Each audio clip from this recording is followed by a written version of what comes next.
피해자가 집에서 5번 정도 추행당했다고 주장하는 사건이 있었는데, 피해자가 조사를 받을 때 그날은 가지 않은 것 같은데 제가 그날은 여기 말고 다른 일정이 있었던 것 같아요, 그냥 이런 식으로 대충 주장을 한 겁니다. 이런 중요한 주장을 그렇게 대충 둘러대면 방어권의 기회를 놓칠 수가 있습니다.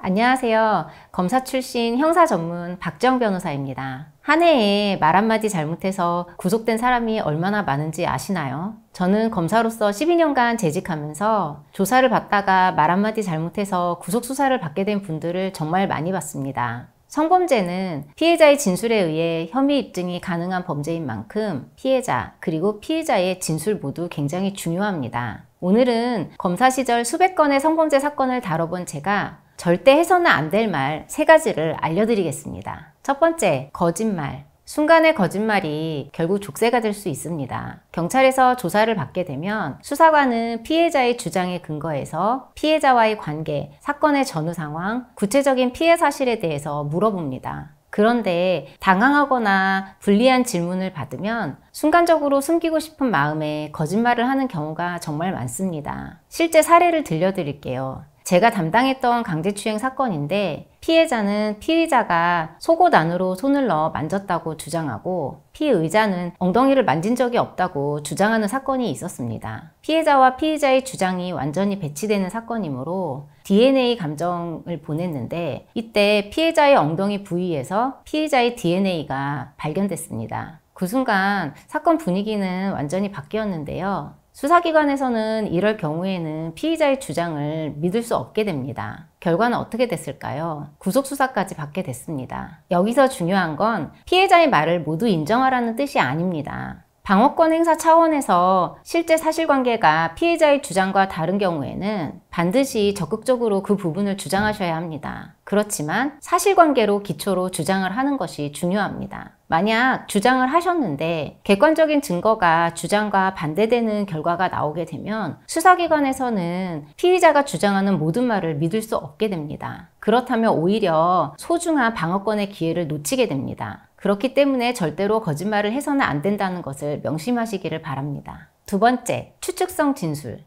모르면 모른다고 하세요. 경찰 조사를 받을 때 기억이 명확하지 않은데도 뭔가 말은 해야 할 것 같아서 아마 그랬을 겁니다, 대충 그쯤이었을 겁니다 라고 말하시는 분들이 많습니다. 이런 추측성 진술은 나중에 독이 됩니다. 하루 전의 일도 기억이 나지 않는다는 것은 수사기관에서도 잘 알고 있습니다. 그러니 굳이 무리하게 대답하려 하지 않으셔도 됩니다. 실제 제가 맡았던 사건을 말씀드릴게요. 강제추행 사건에서 피해자가 집에서 5번 정도 추행당했다고 주장하는 사건이 있었는데, 피해자가 조사를 받을 때 본인은 3번 정도는 다른 곳에 다른 일정이 있었던 것 같은 겁니다. 그런데 명확한 날짜는 기억이 안 나는데 진술은 해야 될 것 같으니까 그날은 가지 않은 것 같은데 제가 그날은 여기 말고 다른 일정이 있었던 것 같아요, 그냥 이런 식으로 대충 주장을 한 겁니다. 여기에서 문제는 이 주장이 피의자 입장에서는 굉장히 중요한 알리바이 주장이라는 겁니다. 이런 중요한 주장을 그렇게 대충 둘러대면 방어권의 기회를 놓칠 수가 있습니다. 이럴 때는 경찰 수사관에게 수사관님, 제가 명확하게 기억은 나지 않는데 분명히 3번 정도는 다른 곳에서 다른 일정이 있었던 것 같습니다. 제가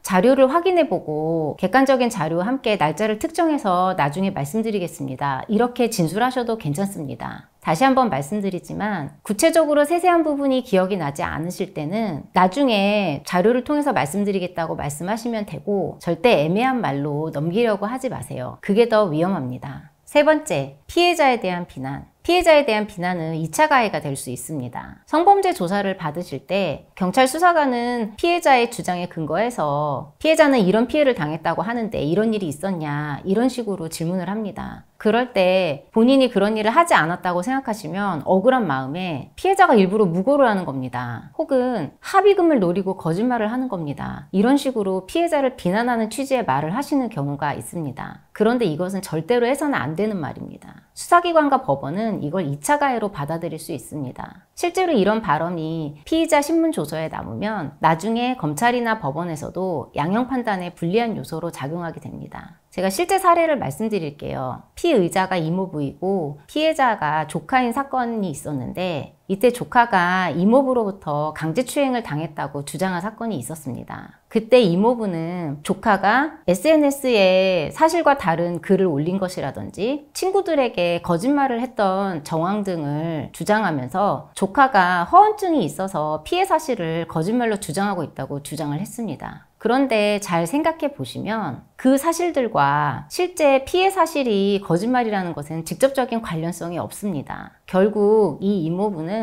조카에 대해서 2차 가해를 했다는 이유로 구속수사를 받게 됐습니다. 그렇다면 성범죄 조사를 받을 때 피해자의 진술과 사실관계가 다르고 너무 억울할 경우에는 어떻게 표현을 하셔야 되느냐? 그럴 땐 이렇게 말씀하세요. 죄송하지만 피해자가 주장하는 상황과 제가 기억하는 건 사실관계가 다릅니다. 혹은 피해자가 오해를 하는 것 같고 제 의도는 그런 의도가 아니었습니다. 라고 말씀하시는 게 가장 좋은 대답입니다.